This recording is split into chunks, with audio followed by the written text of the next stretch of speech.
far back? See, some friends you just have, and I'm like, how did we even meet? Like, how far back do we even go? Do you remember? I don't remember. I mean, it was somewhere in my first shot at Nike, I think, back, which was started in about 2003. So somewhere in that 2003 to 2005 window. Yeah. Just all the overlapping circles out there. I think it was there. Yeah, I started in '03 too, so we must have been class of '03. Yeah. And I was always really like, I remember, because the footwear crew kind of like hung together, and I was always like, well, where do the eyewear guys sit? Where do the watch people? You know, like I wanted to me, the cool thing about being at a big company was like, let me go see what else is going on and try to learn and play. Yeah, there was such a group. I was thinking about this on the drive in, but this group of like the equipment group, which was really like the land of misfit toys. It was kind of like there was at that point it was like footwear and apparel and then equipment. And equipment literally meant every other thing that wasn't footwear or apparel.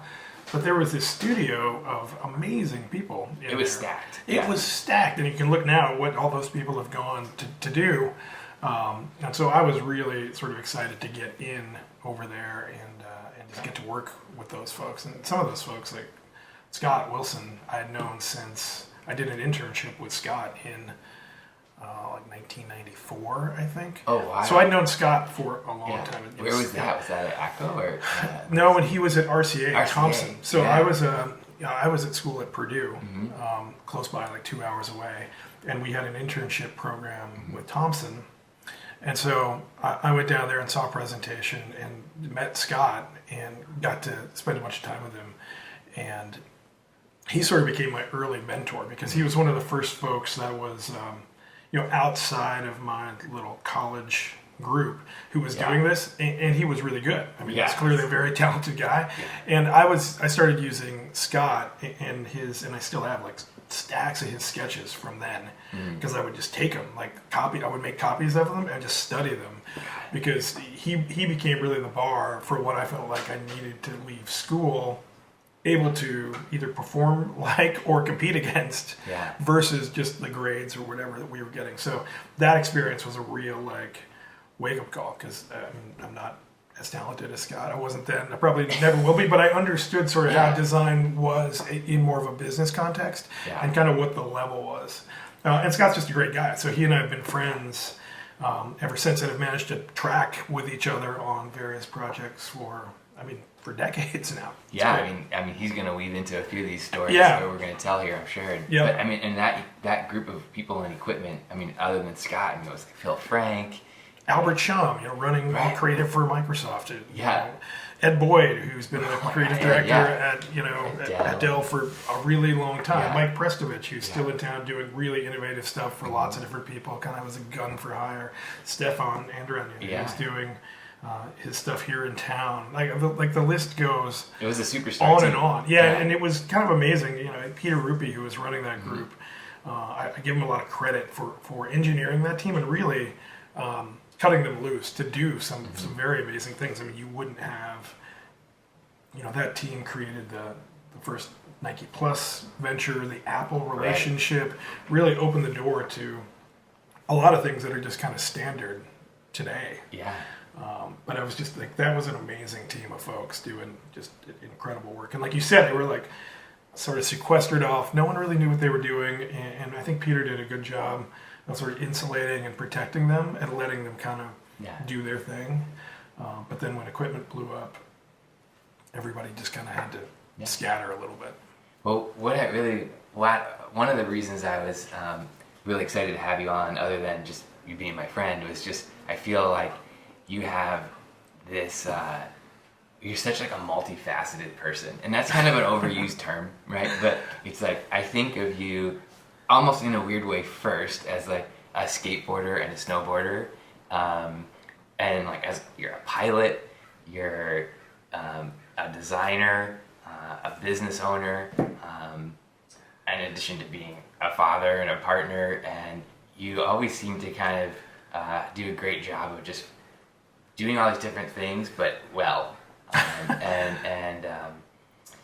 You've worked for big companies, you've worked for consultancies, right? I think if I remember right, you started your career at Burton for the most part. So really Yeah. kind of like blending your passion with your calling, your career, I guess. What was that like? I think that's a dream for a lot of designers to combine those two things. It's an interesting thing.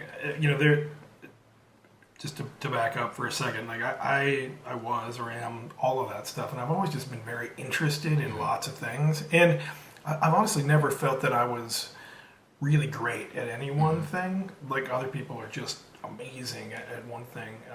So I've always done better to sort of spread myself out, and then I ended up getting to work with lots like the very best people, which is sort of how a lot of my titles end up as creative director, which is very nebulous, but it means that you get to work with all these people who are probably better than you, but you get to orchestrate the effort into something amazing. And so I've been able to sort of parlay this sort of, living ADHD into this career. But, I grew up in the Midwest. I grew up being terrible at sports in a place where there were like 3 sports, baseball, basketball, and football.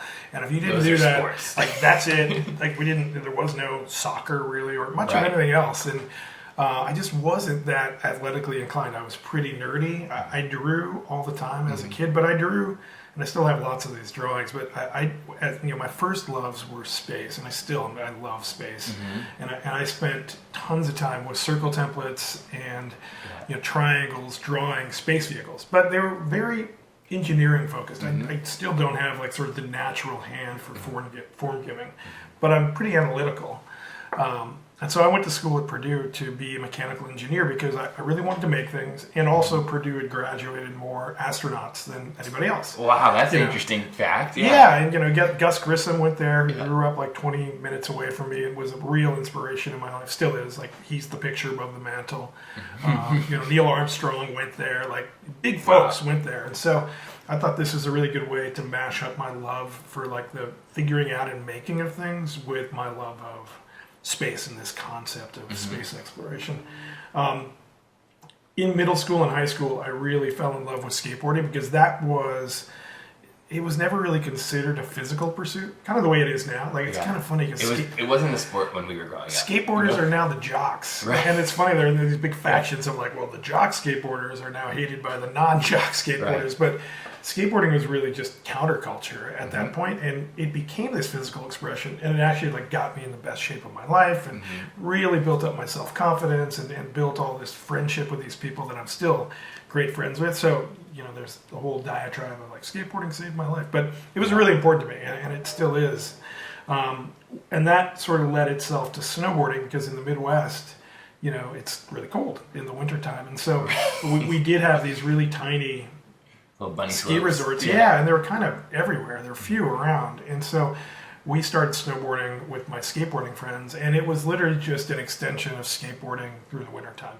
And it was even then kind of like a substitute for it. It wasn't the same or even better. It was like, well, it's better than doing nothing. Right. I mean, we loved it, but it was still a secondary love. And so, fast forward to college. What second? I think it is probably for maybe a lot of people watching hard to believe how in our time those things were like kind of roguish. Like even to be a snowboarder, all the skiers would be like, get off the slope, and to now it's just like it's so accepted.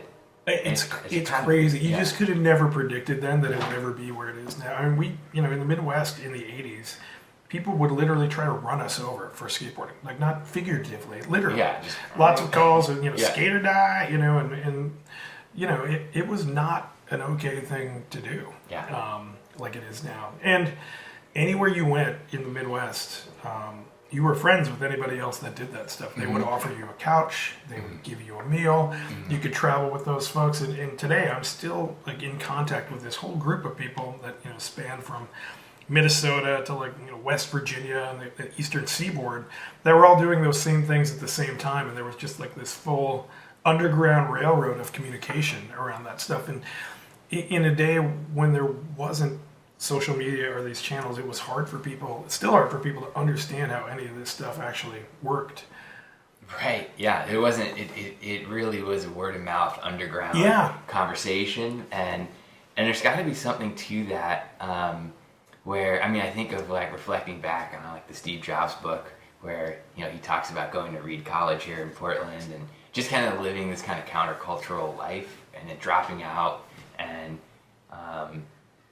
it's this really interesting thing where people from the counterculture who are trying to rebel end up massively influencing the mainstream culture in a short time. It's crazy, and it's just funny to go and look at how much skateboarding and skateboarders have influenced the world. And you can go through even like that very specific group of people that I was with, that from my hometown. Like one of the guys that I was a good friend with, and I actually just saw him in New York last week. He's the bassist for the Lumineers now, but he was one of my skateboarding best friends. We had dinner last week. Ian Rogers, who was one of my friends, is the guy that put he's the CTO for the whole Louis Vuitton group and family. Wow. But he was just one of us, and he was the guy that he and I went to a show at the Indiana State Fairgrounds and saw the Beastie Boys. He ended up talking to them and saying that he could put them on the internet. Oh my God! And this spurred, in the Beastie Boys book, he's got a full chapter. Wow! But this is just another one of those guys from this little group of people that went out to like really change the world. And it is kind of amazing. You can look. The list goes on and on of people that kind of came from that counterculture who have been really influential. And it's so funny because the general messages that we all got from adults at that time was like, you guys are losers and you're going nowhere. Right. You don't play football, basketball, or baseball. You're kind of nerdy, and we all kind of were a little bit nerdy. And you're listening to this weird music, and you're into this weird art, and you're probably going to end up going nowhere. And so many of us all went to like go great places. And I'm always like, wow, it was just such a mind-opening experience. And now you hear your weird music when you go to Whole Foods. And you're like, what? Where I hear it all the time? Why is the Pixies on over here? The place that I just can't believe that I hear it all the time is it's interstitial music on PBS on OPB, and I'm like, totally. Are you guys playing Dead Kennedy like in between segments here? You can't. This is unheard of, But that's how it's clearly how I know that I'm old when that stuff makes it into like standard programming at OPB. You're like, wow. Kind of a cautionary tale too. I think, like, I'm sure we're Gen Xers and we didn't invent the counterculture influencing the mainstream. When you think of boomer culture doing that, and I think hopefully we can learn and not be so arrogant as to be like, but when we were young it was the best, and to get so. You can get so trapped in that moment and miss the moment that's happening now. I think it's really important to not do that. And there's the great Yogi Berra quote, and I use this all the time, like, don't cry because it's over, smile because it happened. And it's like, I'm very, I think, fortunate to have been in that place and in that time, but I understand that it's different now. And so I'm not, I'm respectful of it. Mm-hmm. And I celebrate some of this nostalgia around it, but I don't like wane for it at all. I'm just happy that I was able to experience it, and that I still get to experience it. Like hang out with my friend Byron in New York. I hadn't seen him in 20 years, but it was like no time had passed. I could have spent 8 hours just talking to the guy about stuff, and we've gone on to these very different things, but it's the same. And so those connections are lifelong. And so even if they started then, I'm still great friends with that whole circle of people that I crossed up in middle school and high school. So it still lives today. Clearly the context is different. I communicate almost exclusively with them in social media and other vehicles that didn't exist, but the friendships are still intact. You have a in real life bond. IRL, man. Yeah. And I think that's an interesting. It's one of the things I love about doing my own thing, having my own studio now, is that I can do kind of what I want. And when I go somewhere for a client, I could stay there for an extra week and just be like, hey man, I'm in town, what do you do? And just reconnect with people in a way that, and maybe this is just my fault, but I want to see if you feel the same, that sometimes I felt like I couldn't do when I was living my corporate lives, because I was just so consumed with that inward-facing culture. And if I had to go, I just was like, focused, and now I feel like I could take time to value some of those relationships and reconnect. I definitely have more of that sort of flexibility now to do that kind of stuff, which is really great. I looked at my family. My parents were divorced when I was pretty young, and my family was split in these two very sort of different directions. Where my mom and me, for the most part, lived in Bloomington, Indiana, this very liberal Midwestern college town. Like you're Austin, Texas, you're Madison, Wisconsin. Oh, yeah, I was thinking Madison. Yeah, yeah, it's like that, right? Yeah. And there are a handful of those kinds of places in the Midwest. But my dad and his side of the family was sort of over by St. Louis and South Central Illinois, and we're multi-generational family farmers, from Oakdale and Coulterville, Illinois, and huge family farmers. And I would look at my uncle, and still look at my uncle, and he has been this family farmer and has passed this down to his sons, but he never had this. There was no clear division in his world between work and life. There was just life, and it meant that he worked very hard, but he would get up early, but he had no problem eating lunch, and it literally was just his life. And so the idea that you would have this sort of like these corporate breaks, and I was always like, that's a really interesting way to live. Now I'm not a farmer, but how can I have something that looks and feels a little bit more like that? And it's not some attempt to work less, it's an attempt to work better, smarter, and actually achieve a better balance between all of those things. And my aunt and my grandmother would drive sandwiches to the field, and they would all sit together and eat, and then go back to the work, and then come home and wash up and have dinner together. And they really, I think, do this kind of amazing job of blending those things and balancing. And I remember in my early corporate days when you get really sucked into the corporate energy and the grind behind it, and comparing and contrasting that with their life, and being like, he just wouldn't know what I was talking about if I told him that I was really stressed out about a meeting and I had to prepare for it. He's like, he doesn't do meetings. Now he can communicate and does that a lot, but he just has very different control. Like he had all the freedom and responsibility to do whatever he needed to do. He needed to make sure that crops were planted and they came out on time and they sold them. But as long as that stuff happened, the destiny was his to command. And I was like, wow, what a cool way to do it. And you've got to be able to step to the plate and make that happen. Right. Other people aren't going to tell you how to do it. But I think partially working more on my own in the way that you work is an effort to kind of do more of that.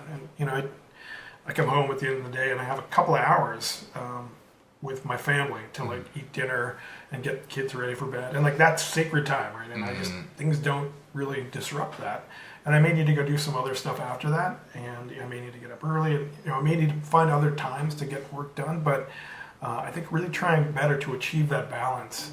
That's one of the goals that I'm trying to sort of accomplish by doing my own thing. I just think it's a better way to live. There's a pressure to the corporate side of things, regardless of the company. Yeah, I agree. That is hard. It's hard. And I think for people that really care a lot about their work, I think the more you care about your work, the harder that it is. Yeah. And it can be, as you know, it can be really a heavy lift. I had to learn, it's kind of a weird thing to learn, but I had to learn that I didn't own the company. I'm working and I'm doing my work, and I'm proud of my work, but at the end of the day, I'm in their employ, and if they want to go in a certain direction, I'm going to try to influence them to make the right decision. But once the decision is made, you have to roll with it. You have to get in line. Otherwise, you're just going to eat yourself up. Yeah, that was hard for me to do, and more than one review, I was given feedback to basically to care less. I've gotten that feedback. I would imagine that you have, and I was like, I don't know that I could do that. I don't feel like that's the right thing to say, and I don't know even if it was that I'm capable of doing that. This is, you take out sleep.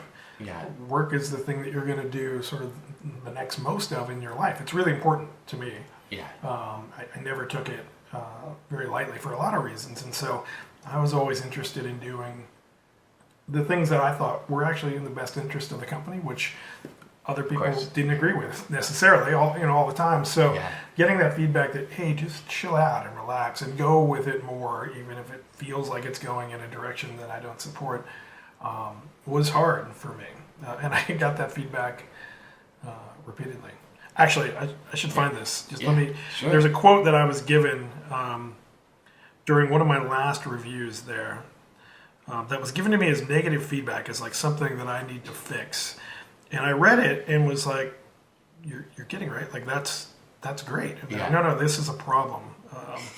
Yeah, it sounds like a compliment. Well, that's how I took it, Yeah. and I liked it so much that I put it on my LinkedIn profile. Oh, Like, it's the I best read thing. it. Yeah, I actually printed that out. Oh, you did? Yeah. Yeah, it's right there. But it's like he has a genetic predisposition to be exasperated by the usual bullshit and an inveterate urge to circumvent it.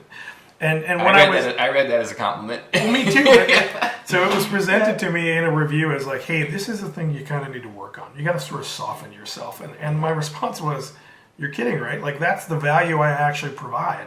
Right. I can move through and around that stuff and get to the core and like make things happen. And they were like, no, you want less of that. And I was like, I don't actually want less of that. Like, that's, again, I think a skill to be able to get around and see through that and get to the core of something. So, well, especially, I mean, I think also one of the beauties of working at big places, there's so many different ways to get something done. So, a no doesn't necessarily mean no; it just means a no from that person.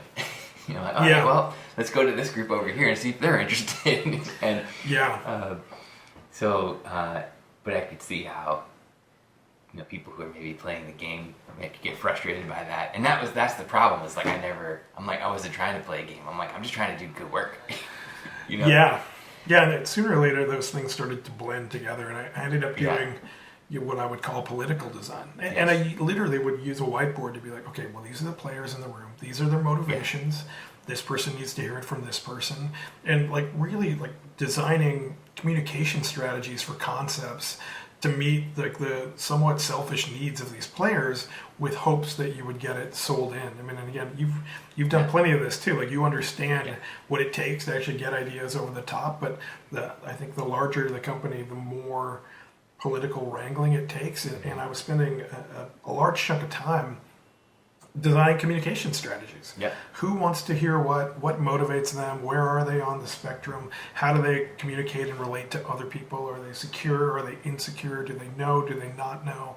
What do they need to hear? And then building meetings, coffees, presentations, decks, prototypes, and trying to work all of this stuff to get it over the hump. And after a while, there was a point where I was spending, at least quarter of my time just on that, and I was like, wow, I don't enjoy this. Like, I just want people to I want to make it easier for people to come along and spend more time on the thing and less time communicating around the thing. And that's not a criticism necessarily of that system. That's how it is, but it was more just knowing where I wanted to play, and was like, that's not, I just don't enjoy that as much as the actual working on the thing. I think it's just a fact of getting several thousand people together. I mean, it's just like it's humans, and I mean, at Frog we used to call that human engineering. And we would have like I've been looking for better terms for it. Yeah. We have almost like a side ledger of hours on like a project. We're like, oh, this is for Michelin or a really big company or P&G. Like, we're going to need to have like X percentage hours for human engineering. Yeah. And work it into the quote, because you're like, if we want this to move forward, there's going to be like, oh, we got to do a presentation for this guy so he could present it to his boss, so that Well, it's great that Frog, even in those days, was thinking about it and actually planning for it and budgeting for it, because it's one of those things that I think in your early days as a designer, you have no idea that it exists and that it's going to become really important. And a lot of my work as a creative director, like at Ziva and places like that, was spent doing that work, and then trying to get the designers to come along and understand their portions of it, and then saying, hey, I'm going to take that and then break it apart into these segments to talk to these different people and pull it all back together at the high level. So I'm going to be doing all these different card tricks with all this work in an effort to get it actually sold through a corporation and get it into market. One of my first bosses' critiques of so I started at a small consulting firm called Evo in Connecticut. We were doing a lot of work with Burton actually at the time, and with Nike. But one of his pieces of feedback with me was like, when you present to clients, you can't just like plow the work out there. And I was like, what do you mean? He's like, you like come up to a client meeting and you're just like, hey guys, good to see you today. Plow. And he's like, you gotta like talk it through. I'm like, but shouldn't the work speak for itself? He's like, yeah, you'd think that. Want to believe that? Right, but it's not true. You have to explain it to them so that they could come along with you because they're not as close to it as you are. And I was like, and it really, I mean, I was so thankful to get that advice at 23 years old. Yeah. But I don't think I ever got that advice, but I think I learned it. I had to learn it like the hard way by doing what I thought was great work with teams and putting it in front of people and having them like shrug their shoulders. Right. Like, what? You don't see it? It's beautiful. It's amazing. And the story's right there. Having them not come along. yeah. So I think a lot of the you're work. like, it's got the number 01 and it says General Like Lee. what? You know? What else do you? What else do you need? It's Right. all here. Right. I think a lot of my work, and I think as a creative director, I was always sensitive and still am sensitive to, claiming credit for the work of others, and Sure. using the orchestra conductor metaphor, like who gets credit for the performance? Is it the conductor, the famous Right. guy, or is it the orchestra? And the orchestra does the work, but it's a team. Right. And so I think a lot of my job as a creative director was to be able to come in and like do the opening act and set the stage, and like Yep. here are the market conditions, and here's what's happening in the company, and Yeah. here's where we are, and like leave this like drama, leave this hole, and then I always really like to have the designers present their own work, but really preparing them to like, now that I've got this like tragedy set up, come in and like be the hero and ride in on the white horse, and make the white horse the one you show first and also last, and but letting them come in and be the hero, and then like, ushering them off the stage and then wrapping it back up. But it's It's a classic little bit storytelling like, arcs, and it's a little bit like writing out an equation and then just putting equals and then letting something like, and the answer's obvious, right? Yeah, Because you spent exactly. all the time writing the equation out. that's right. And that was Yeah. a lot of the work was figuring out that line and figuring out that equation that you'd be like, okay, what have they told us? These are the things that we use up front to set the stage, and like we're all clear on the problem. What are we going to do? And then have the equal side be the answer. But it took a long time to learn how to do that, and a lot of just failing. A lot of having it not work. Yeah. So this is not the James brand is not your first time starting a company. You worked with Scott founding Uncommon.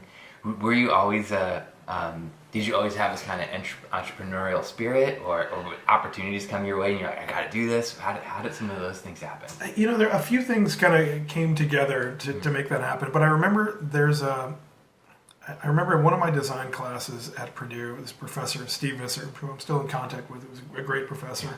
I think he had there was a book called like Time and Traveler or something, but it was sort of a little bit about the design of self and kind of like the different creative roles and things out there for designers. And I remember him introducing the term entrepreneur and actually like learning like a segment on entrepreneurial thinking. And I remember just being, that's me. Like those words describe how I'm oriented. And at that point I was like, oh yeah, I can really see myself doing that.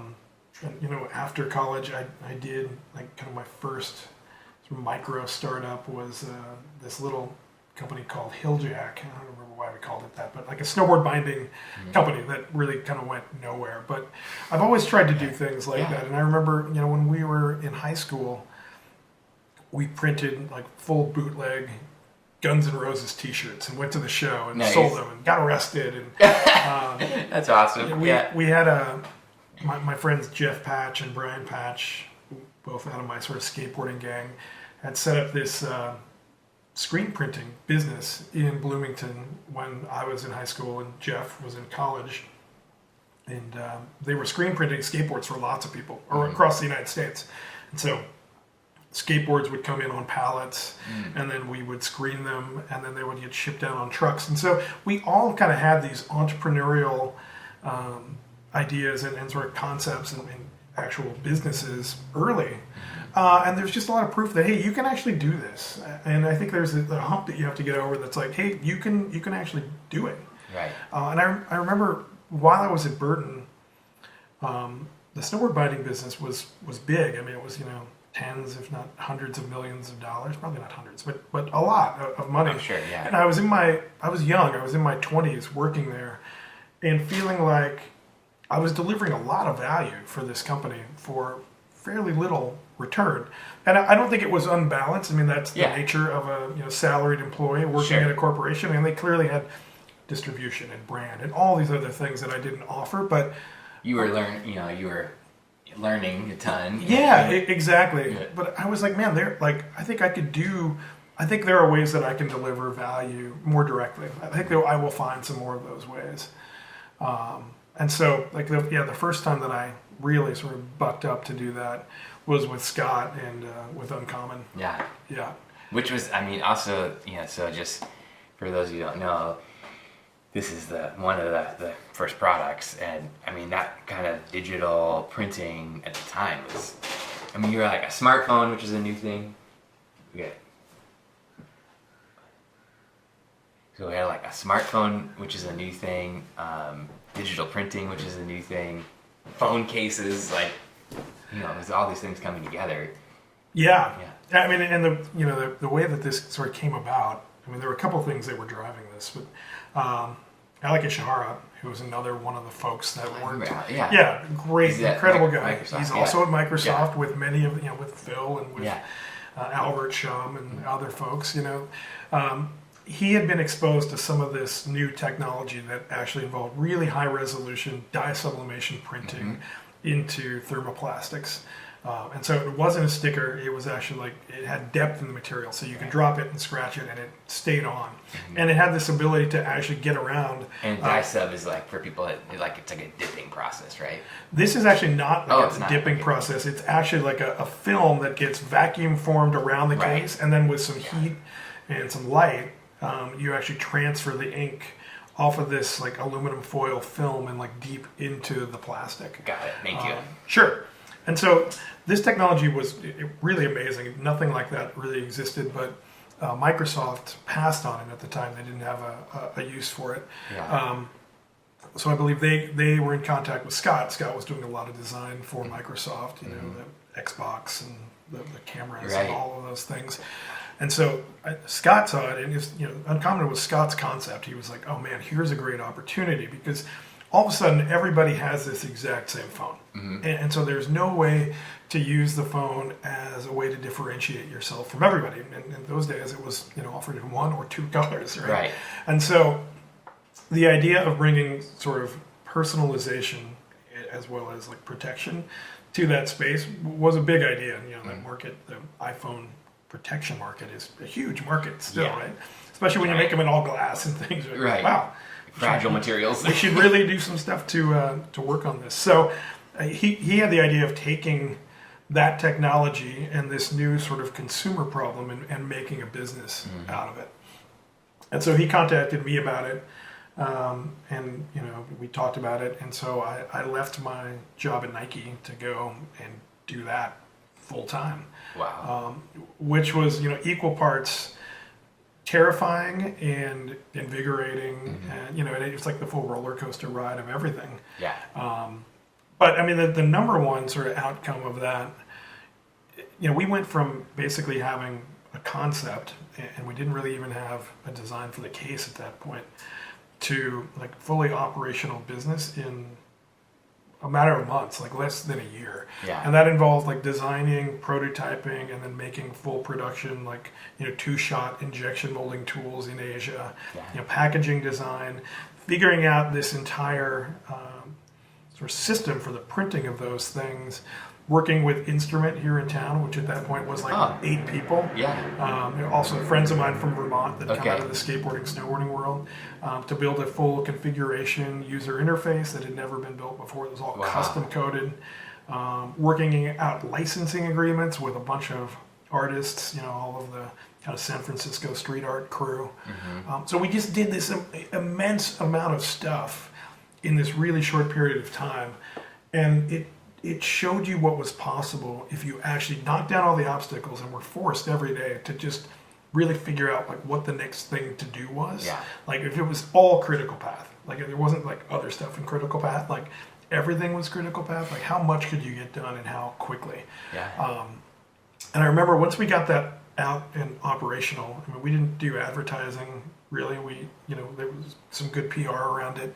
And I would wake up in my place, which is like walking distance from here, and would flip open my computer and like go to Google Analytics, and overnight people were paying us money for this thing, which they'd never actually seen. And overnight, they were like $40 a piece, and you'd have 20 or 30 orders all of a sudden, and you're like, we're doing this. Like, this is actually happening. And so it's really good in terms of building your self-confidence. It was a great sort of test of the hypothesis. It's like, hey, if we do some of this ourselves, we can actually recognize some value in this and actually make it all work. And, you know, like you said earlier, I'm a person that's done lots of different things, and I enjoy, I'm like a chronic learner. I love to learn new stuff. And so that experience, you know, like, how do you set up an actual business? What's business insurance? We went to Kentucky and we set up, Kentucky has this big printing business. We used to print all these the labels for whiskey companies and like sort of the bourbon industry. So there's this massive sort of printing hub in Louisville, Kentucky. And so we went and started working with a printer down there that was printing, I think, labels for Jack Daniels. But the business was declining and changing. I think things were moving overseas. And so we said, hey, we'd like to work with you to print something new. And we were showing them the case and how this worked. And so we ended up in a partnership agreement, cleared out a portion of their factory, set up all these printing stations and built an assembly line. And then we would ship white goods in from Asia. And then when an order came through, it would come out on this little printer there. Someone there would be alerted. They would grab a case and put it on a jig. This thing would come out of the printer. They'd put that on top, put it in this little easy bake oven, pop it out, put it in here, and this would go direct to consumer. So I didn't realize they were printed on demand. All of them were on demand. And so the thing that was partially amazing about that is that this factory was next door to the UPS hub, which is right there in Louisville. So we had, like, I believe we had the last pickup in the United States. And so you could order that until like 11:30 like Central Time. And if you wanted to pay the extra 20 or 30 bucks, you could have it anywhere in the US by 8:30 in the morning. So your ability to upload like totally custom, like, you know, picture of you and the family and the dog, and have it anywhere in the US by 8:30 the next morning was unprecedented. Yeah, and that was a really early, like the physical product was just a small part of it, but I forgot about how good that commerce platform was, where you could upload stuff and play with graphics, and it was crazy. That really wasn't done at the time, because this was, what time was it, like 03? No, this was like 07, 08, something like that.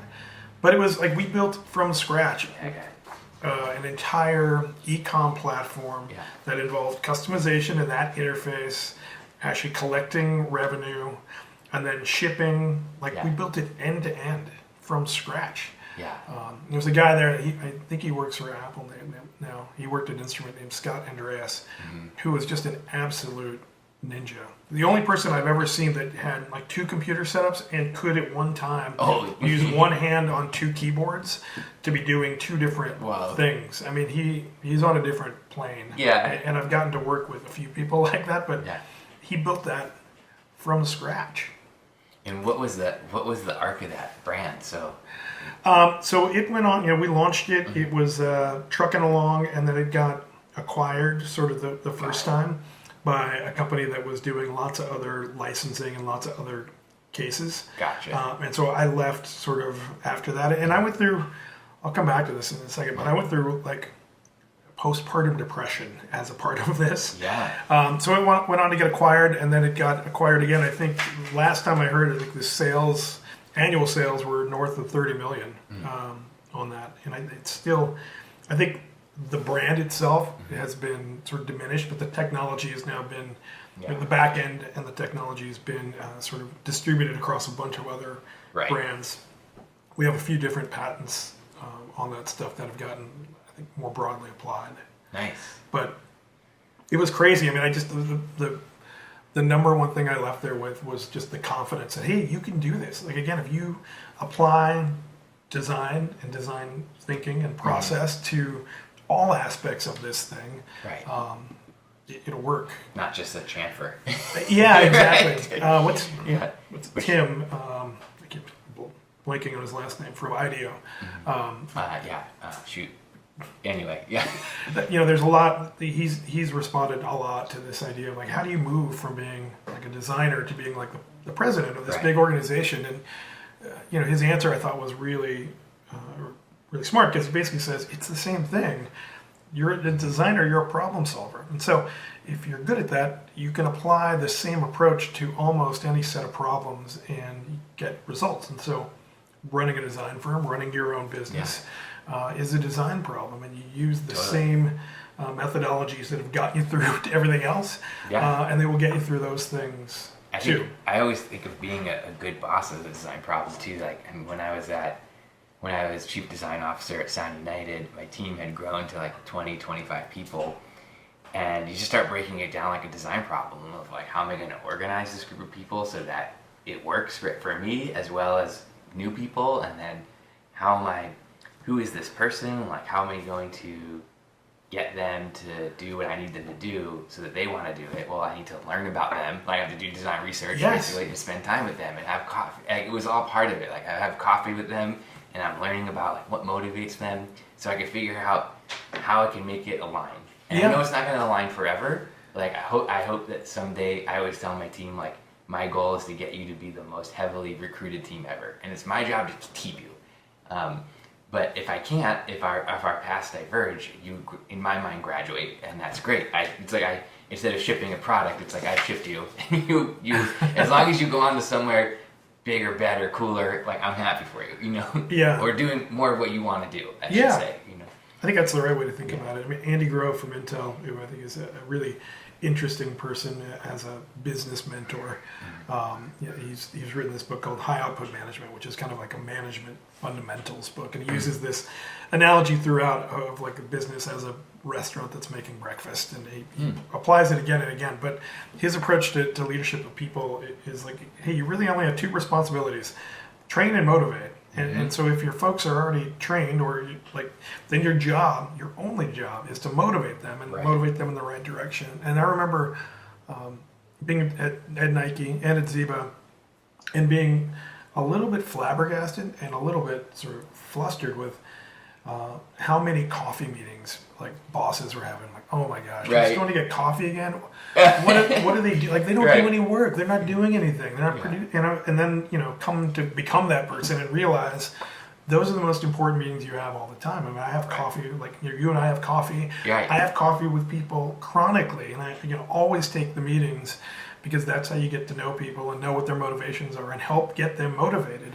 And as a person managing a creative team like you were and like you are, that's your job, is to understand those people and their needs and motivations. And it took a while for that to make sense to me, but and every interaction can't be I call a screw turning interaction, right? No. And I know that I'm not always the easiest person to work for and or with, because it's like we have this vision and you want to drive it and you want to make it happen, and sometimes you're trying to push that. And then it's really important at the end of that meeting to be like, let's go get a beer. Yeah. So that not every interaction is this transactional, like, dude, I need this. And I think of it somewhat as like a bank account. Like, you can't always be withdrawing from the bank account. You got to invest in it. And so you got to make sure the other person is getting what they need out of it, and that they feel like working with you is a valuable thing to do and a good idea. Yeah. Yeah, I often, I've said this before, you may not always like me. I can be hard to work for and with too. I think I have really high standards and I'm pretty demanding. But I think you'll always respect me, and I will always respect you. And I think it'll be like a marathon. Like, you'll come back and be like, man, that was a great experience. But it may take some time afterwards. But hopefully you will have, my job, like your job, is just to help stretch you and grow you and make you better. And that's never without its stresses. But I always want people to come back and say, I loved working with you. You taught me a lot. And I've had a few people over the years say, you gave me the chance. You showed me what was possible, and have gone on to do all kinds of amazing things. And I'm always like, that's me doing my job. And so it's not always, candy and roses. We're working hard, all of us, to stretch each other. You guys are stretching me. I'm stretching you. But we do it with a real strong sense of mutual respect, and it will make each other better. And I think as long as there's an intention there, I think some people do that just because they're somewhat maniacal and that's who they are, and they don't care about, the other person if they stretch and grow or if they stretch and break. But I want to help people to stretch and grow, whether it's an employee or a peer or a client. And people don't hire Zeba or Frog Design because it's going to be easy. They want to get a new solution, and that takes some difficulty. And sometimes clients get scared. And I've literally been presenting stuff, and clients have been like, "This terrifies me." And I'm like, "That's great." And you're like, "What? It's great?" I'm like, "Because if I didn't scare you, why would you pay me money? Why would it have been the value of spending more money to go outside to bring me in if I just got you stuff that you kind of expected?" Yeah. I used to say that a lot around Nike because, we were talking earlier about sort of just the political wrangling required at any company, but people would come to me sort of heartbroken that people would just continue to say no about things. I'm like, that's great. That's like the best answer you can have, because it means they don't see the opportunity yet that you see, and you're probably onto like new fertile ground. Yes. If everyone went, sure, then it clearly isn't that novel or new of a concept. So I'm like, don't give up, we'll work on it. But you should expect people to look at you sideways and say, I don't see that, I can't figure it out. Right. That's how you know that you're at the edge of something. And so like knowing to persevere at that point, right. In spite of that, I think it's really hard for young designers. But that's teaching true. Them to like, that's when you start to get the funny feeling in your stomach that you're onto something. Yeah. And you should put on the shoulder pads and the helmet and get ready to fight for the idea. Because if everyone just rolls over and says, sure, you probably aren't into actually a big opportunity. Yeah. You need, if everyone can see it the way you see it, you haven't done your job properly. You've got to be first. Like that's the idea of bringing new things to life. And so resistance is a measure of success there. And then your ability to overcome the resistance is the next measure of success. Can you get it over the top? Because it was easy, everyone would be doing it. Everyone would have already done it. You would have been the last one to the table. Right. You're not, none of us are that smart or amazing. Yeah. Other people would have already done it. So. I remember you working with someone on a finance partner, working on the business case for this concept that we were putting together. And the VP of finance was like, well, we could do it. What you're suggesting we do, Michael, which is this risk that does have a big upside, or we could be a fast follower and just try to capture 10% of the competitor's market. And I was like, well, the problem with that strategy is that in 9 other rooms right now, there are 9 other companies thinking we can just capture 10%. So now that 10% is only 1%, and does the model work out? Versus what I'm pitching, like maybe on the downside is 5%, but on the upside is like 50%. Right. So, and it's just that you help people get to that. What's the framework that's going to help them to shift and be like, oh right. Yeah. So you're saying doing the conservative thing is the most risky thing? Yeah. Think about it. Yes. Everybody's seeing what you're seeing. So right. Like we're not omniscient. Right. Everyone sees this too. Right. But how you approach that next determines a lot. Mm-hmm. Do you lead or do you follow? How big do you want to go? So with some of that, tell me about some of the thinking that led into the James brand, because that is it's a space with some established competitors and like but you have really carved out knife joke. There's a knife joke. Oh man, you whittled it out slowly.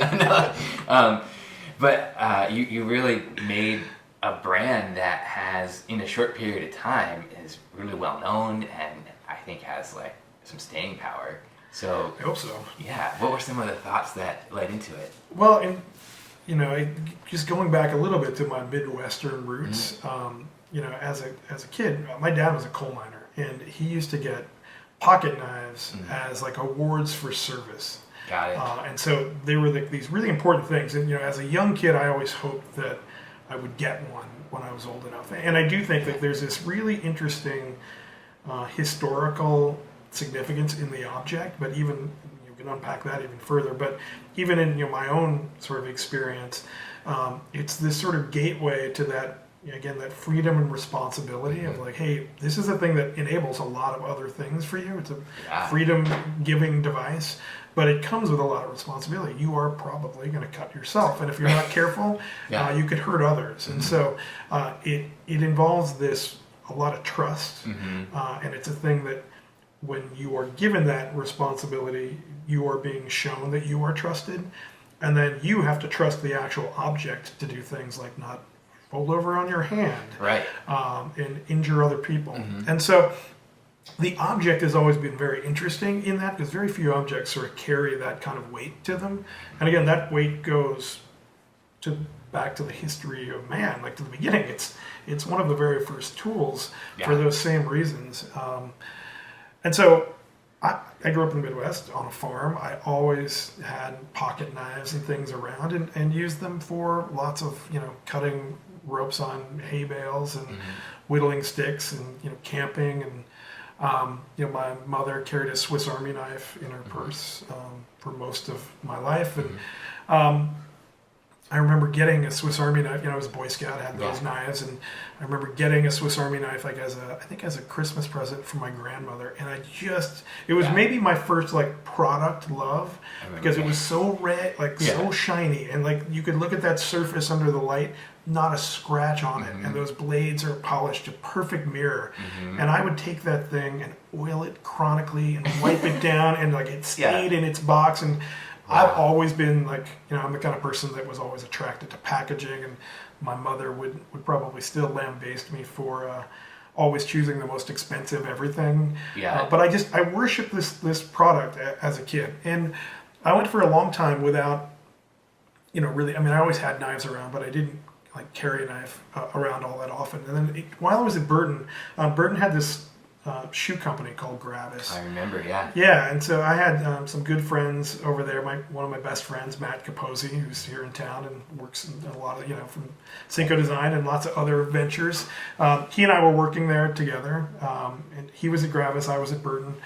And Gravis did a little small, like a 3-inch folding pocket knife as a promotional item. It had Gravis on the blade, and it was black, and it was actually made by the Smith & Wesson company. But it was really small, and I ended up carrying it on my right hip along with a pen. I always had a Uniball pen there. And I carried it for decades, like every day, until the coating wore off, and it had this great patina. But I became very dependent on it. And anytime I left it somewhere, I would reach for it, it wouldn't be there, and I would be like, oh, I can't believe I don't have it. But it was always for like, opening an envelope or opening a box or cleaning out a fingernail or cutting up an apple. It was like lots and lots of small repetitive tasks, opening a candy wrapper. But things that you could these kinds of knives you could grab with one hand and open with one hand, close with one hand and put away. So it was just this very quick, very frequent, like small interactions.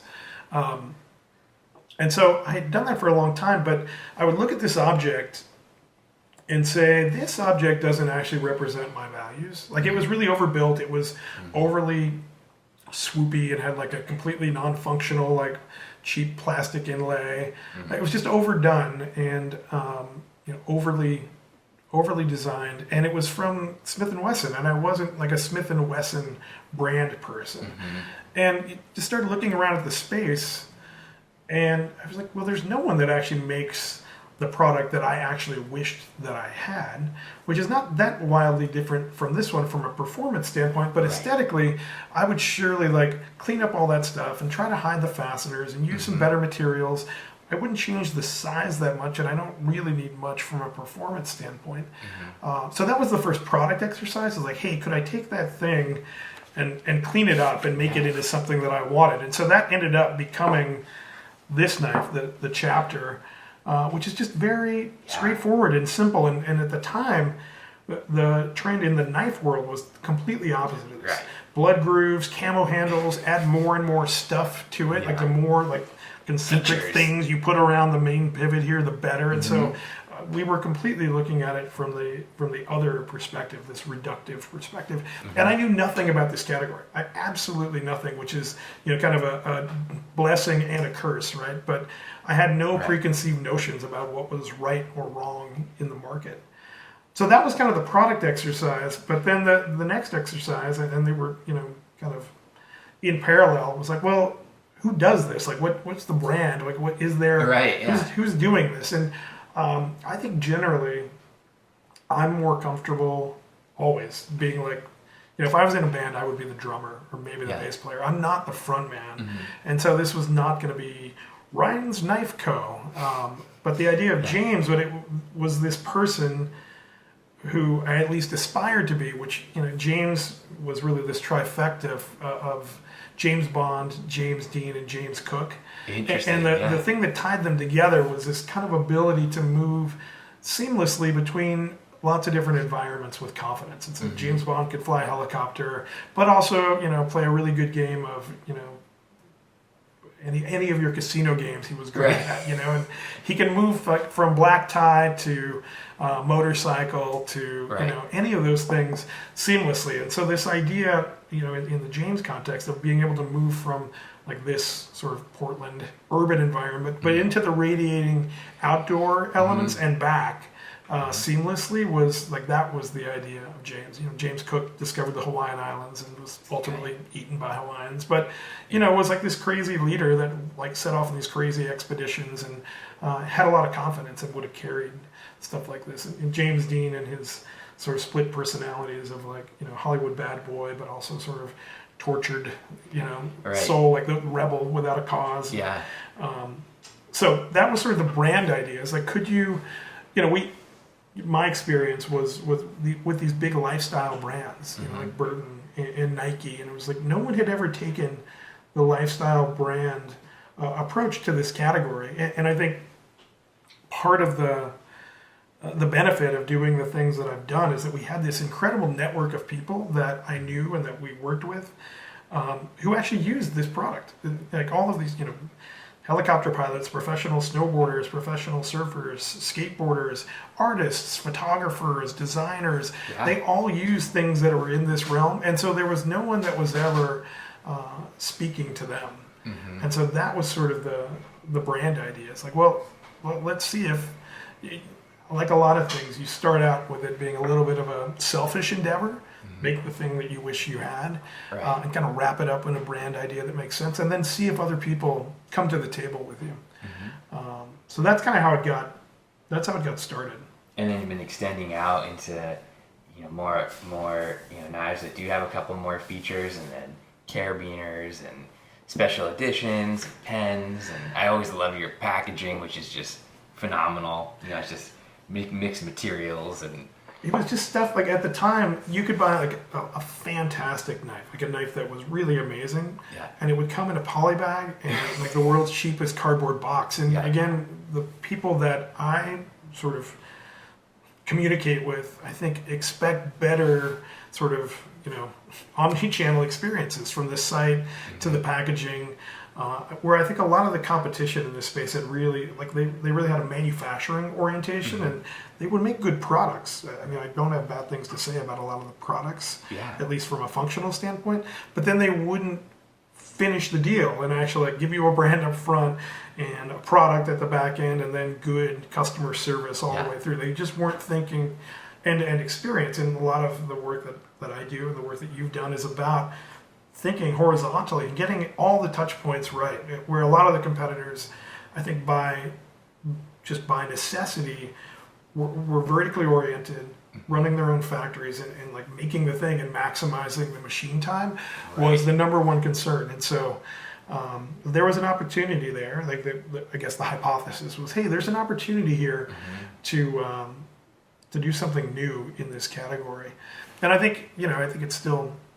And you just don't stop, like I remember speaking to one of my mentors to be like, don't stop, you go from here and then you do the package and the branding and the website and you don't stop, just keep going. I mean, there's I'm sort of a one-trick pony. I mean, you can look at the Uncommon stuff and you can look at the James stuff, and they're not wildly dissimilar because I have sort of an aesthetic and a thing that I like that's pretty minimal and restrained. It comes partially from my engineering, sort of my minimalist orientation, I think. But if you apply that thinking to everything from beginning to end, you should have a pretty robust experience. And then again, these days, you can literally put it into the world, and then the consumers will decide. I mean, that mantra from Nike holds as true as ever. It's true. It's a good one. They decide, and so but now we have a direct daily line of communication with them. So I spend a lot of time. I personally monitor our social channels. I respond to lots of stuff, and just take the temperature on the market about what we're doing, and we let our customers dictate like what we should do, what the boundaries should be, and if we overstep, we can pull back, and if they ask for more things, we'll continue to make more things. So it's been a fun exercise for sure. It's a lot of work, as you might imagine, but we're having a good time. And you didn't stop at this. You keep it going.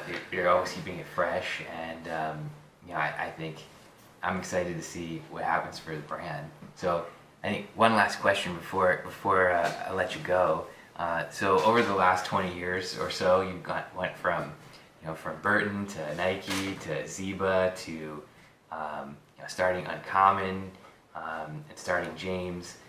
In 20 years, where do you see Ryan Coulter? What are you doing? Yeah, fishing. Just God, nice. No, in reality, and I think about this a lot. I mean, I really hope that James for me is sort of it's a big design project, and the actual outcome of that for me is the design of a culture, and in some ways, hopefully, like a corporate culture. And Mike Hofer, who's my business partner out of Carlsbad, was the number 3 guy in Nixon watches, and I've used Nixon as a sort of a business mentor in a lot of ways, because I think they did such a great job of creating this culture where people wanted to be. That's gone on now for decades, and the design of culture is the hardest, as you know. I mean, you've done it. It takes, you move a thing over here like this, and 5 years later, you'll see other people potentially move it in the same direction. Yes. But it takes a long time. It's the longest span, and it's the least direct way of doing things. And so I'm really hopeful that we can create a really nice, like, small business corporate culture that people will gravitate to. And I really want to make sure that it's not dependent on me, that it can be dependent on values that I've helped establish. But after that, so let's assume that thing continues on, and there's an office here, and people come to work and design cool products, and I can just come in and shape things or help out, or they'll be like, get that guy out of the office. The founder. He showed up again, and we need to get him out of here. But I would love to go back and teach, and I would actually like to teach.